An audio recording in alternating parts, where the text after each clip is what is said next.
మన ఇవాటి రెసిపీ వచ్చేసి బాసుంది అండి.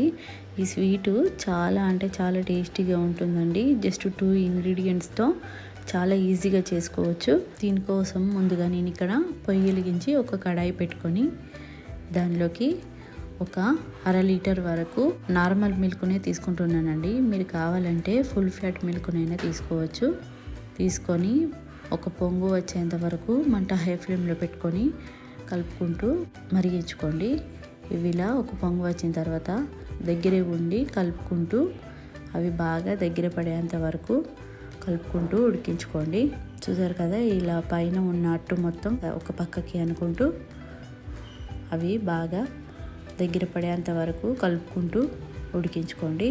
దీనికి కొద్దిగా టైం ఎక్కువే పడుతుందండి, కాబట్టి దగ్గరే ఉండి మంట హై ఫ్లేమ్లోకి అడ్జస్ట్ చేసుకుంటూ ఉడికించుకోండి. చూసారు కదా, ఇవి ఇలా చిక్కబడిన తర్వాత ఇందులోకి